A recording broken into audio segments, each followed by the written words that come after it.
Today we're painting these two pears in watercolor. We'll use wet on wet techniques to create soft color transitions and then build up the depth with a few thin, transparent layers. It's a simple, beginner-friendly project, so let's get started. I'm starting with the outline already drawn. It's a fairly simple drawing, but if you'd like a little help, you'll find a link to the printable outline in the description below.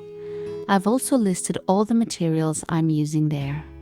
I'm using a Princeton Aqua Elite round brush in size 8. It holds a good amount of water, which makes it great for painting slightly larger washes, but it still comes to a lovely fine point. I'll begin with green gold. If you don't have this exact color, simply mix a little yellow into your green to create a similar yellow-green shade. I'm using this color to paint the base layer of the first pear. If you prefer, you can wet the pear with clean water first. This makes it a little easier to cover a larger area without creating streaks.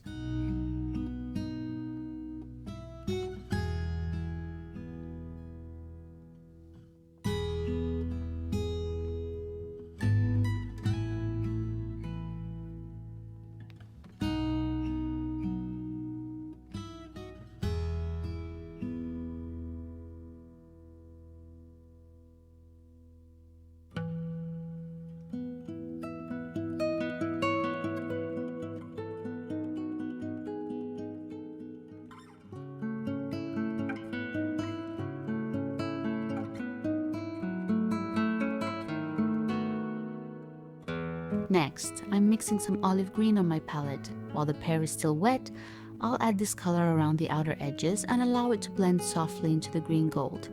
If your first layer has already started to dry, let it dry completely.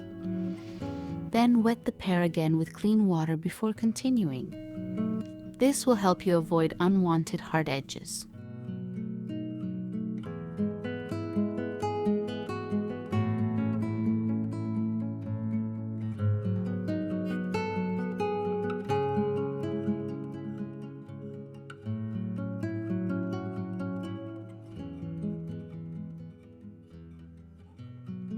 Now I'm taking some permanent Alizarin crimson and mixing in a little Hansa yellow light.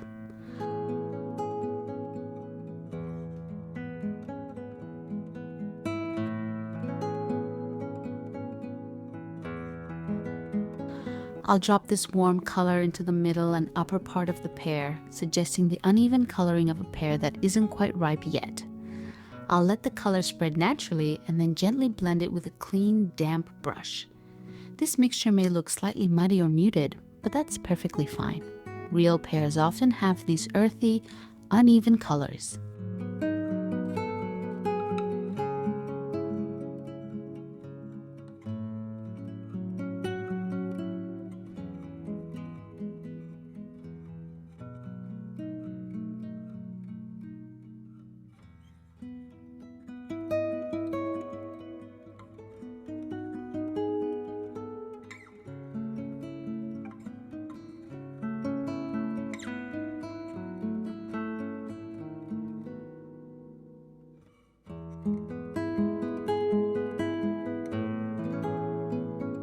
While the surface is still damp, I'll add a little texture with olive green by painting a few wet on wet dots and irregular marks.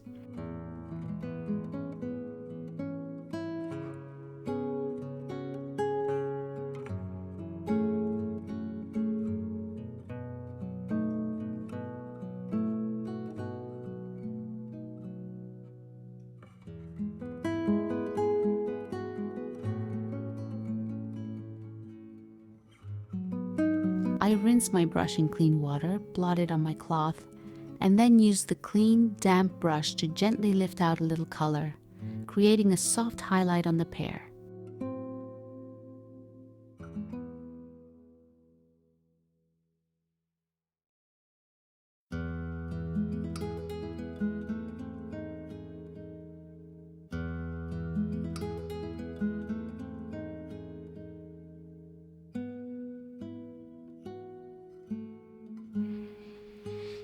Now I'll dry the first pear completely before moving on to the pear behind it. I'll paint the second pear in the same way, beginning with green gold and then adding olive green around the edges while the surface is still wet. I'll also add some of the warm red mixture and a few small textural marks.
Once the pears are dry, I'll place some sap green on my palette and begin painting the leaves.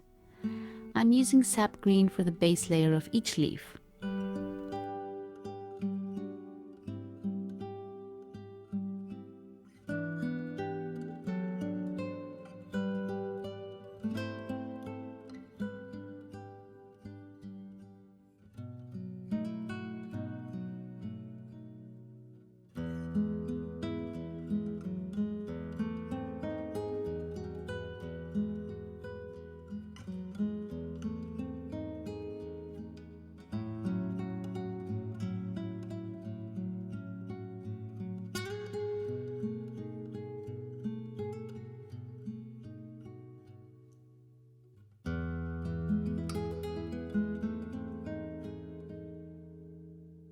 While the layer is still damp, I'll add a little more concentrated sap green around some of the edges.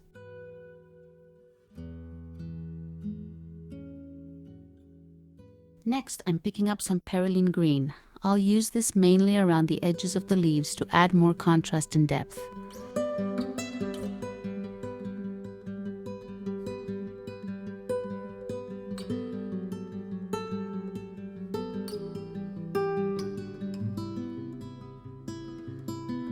I'll paint the remaining leaves in the same way, starting with sap green and adding darker greens while the paper is still damp.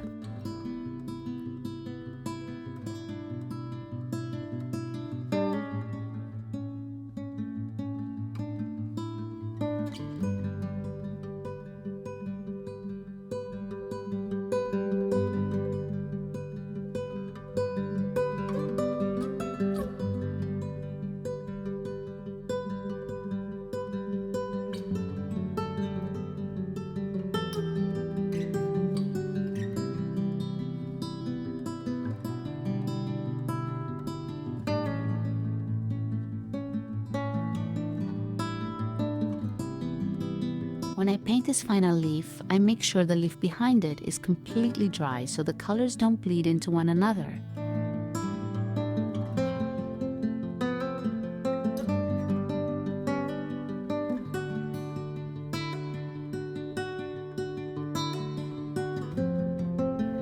Now I'm taking some burnt sienna to paint the branch and stems.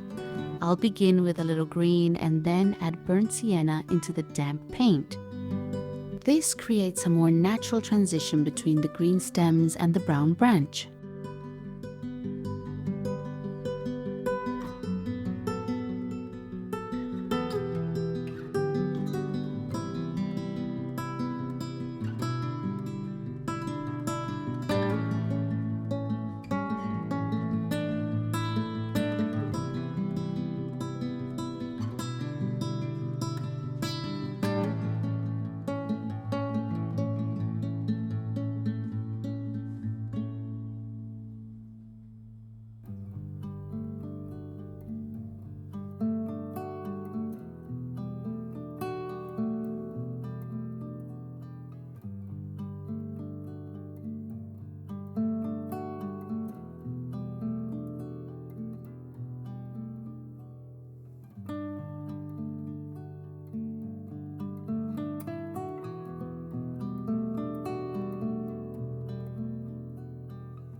I'm adding a little burnt umber to the branches to create more depth.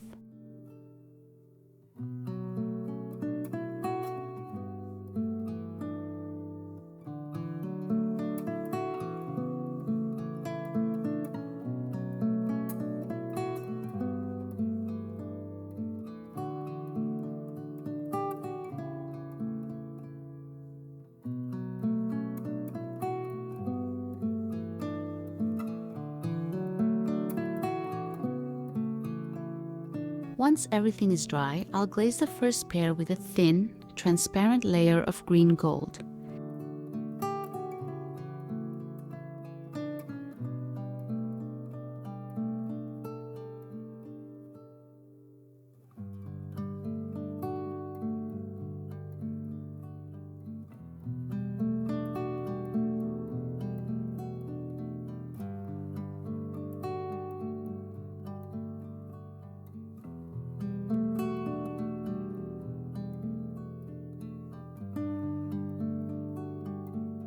I'm adding also a little texture with olive green.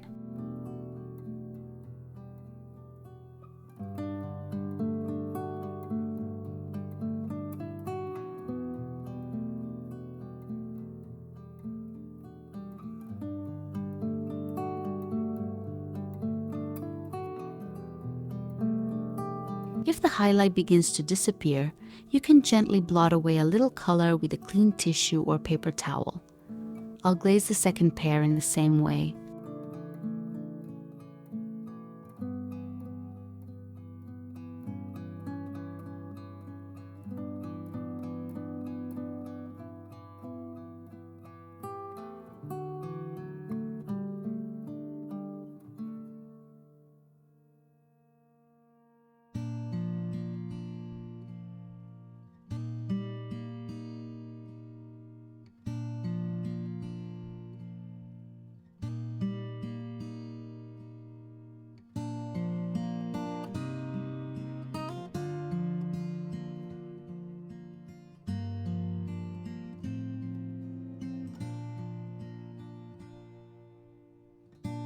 Next, I'm adding a little more burnt umber to the branches to create shadows and depth.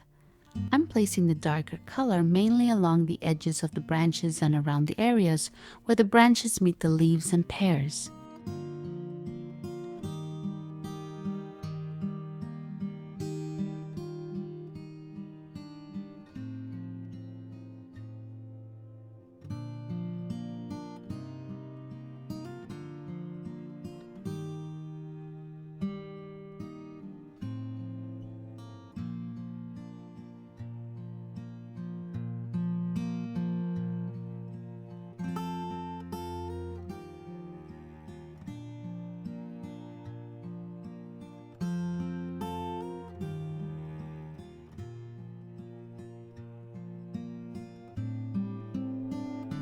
I'll also add some depth to the leaves with a thin layer of diluted sap green. I'm painting this only along one side of each leaf, leaving the other side lighter.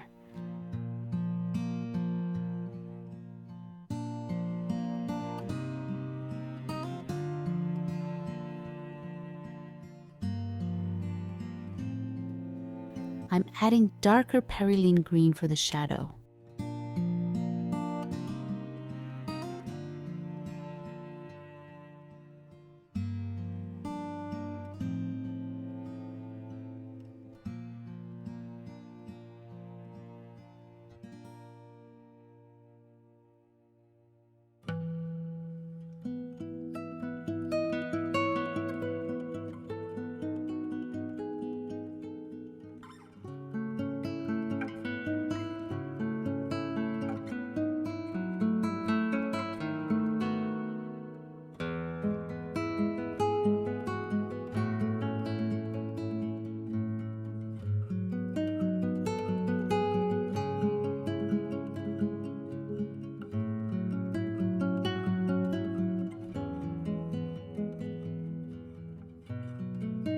Now I'll add a cast shadow to the pear in the back, where the front pear overlaps it. I'm painting this wet on dry with sap green and Perylene green mix.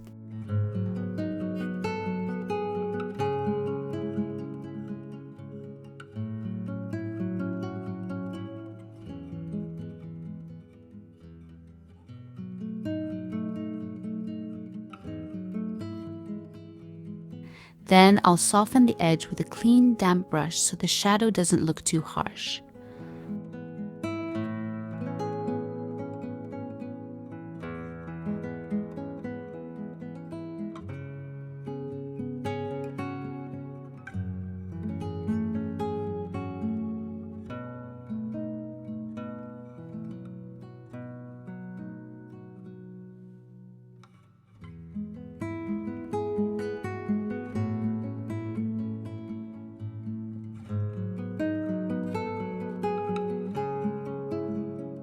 I'll add a little more shading to the front pear as well.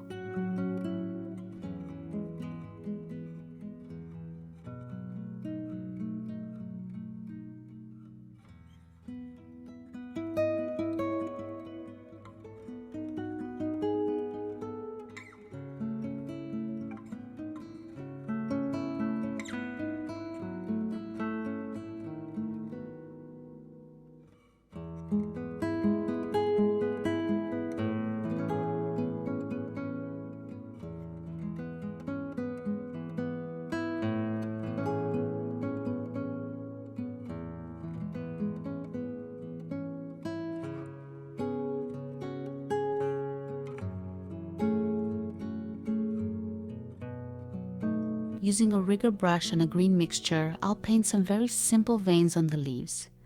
I'm keeping these lines light and delicate so they don't become too dominant.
For the darkest shadows, I'm mixing sap green with some neutral tint.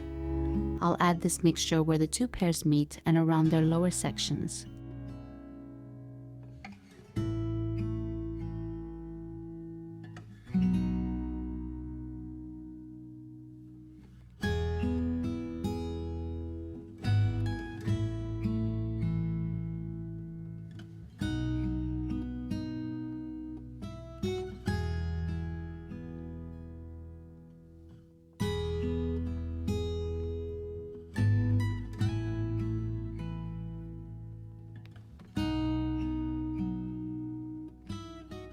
This shadow is a little too dark, so I'm using a paper towel to gently lift away some of the color.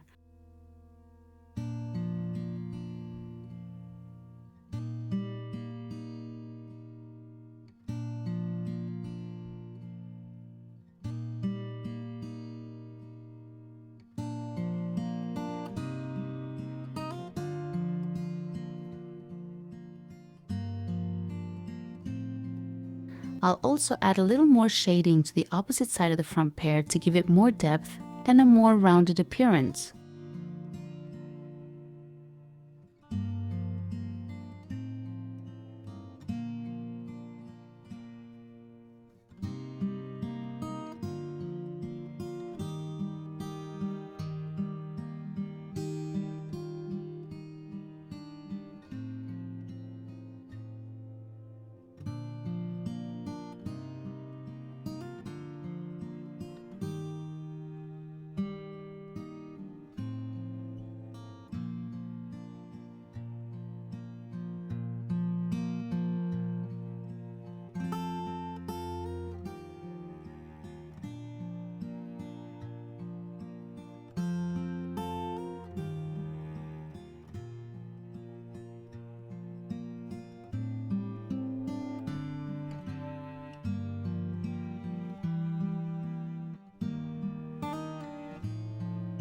And now the painting is finished.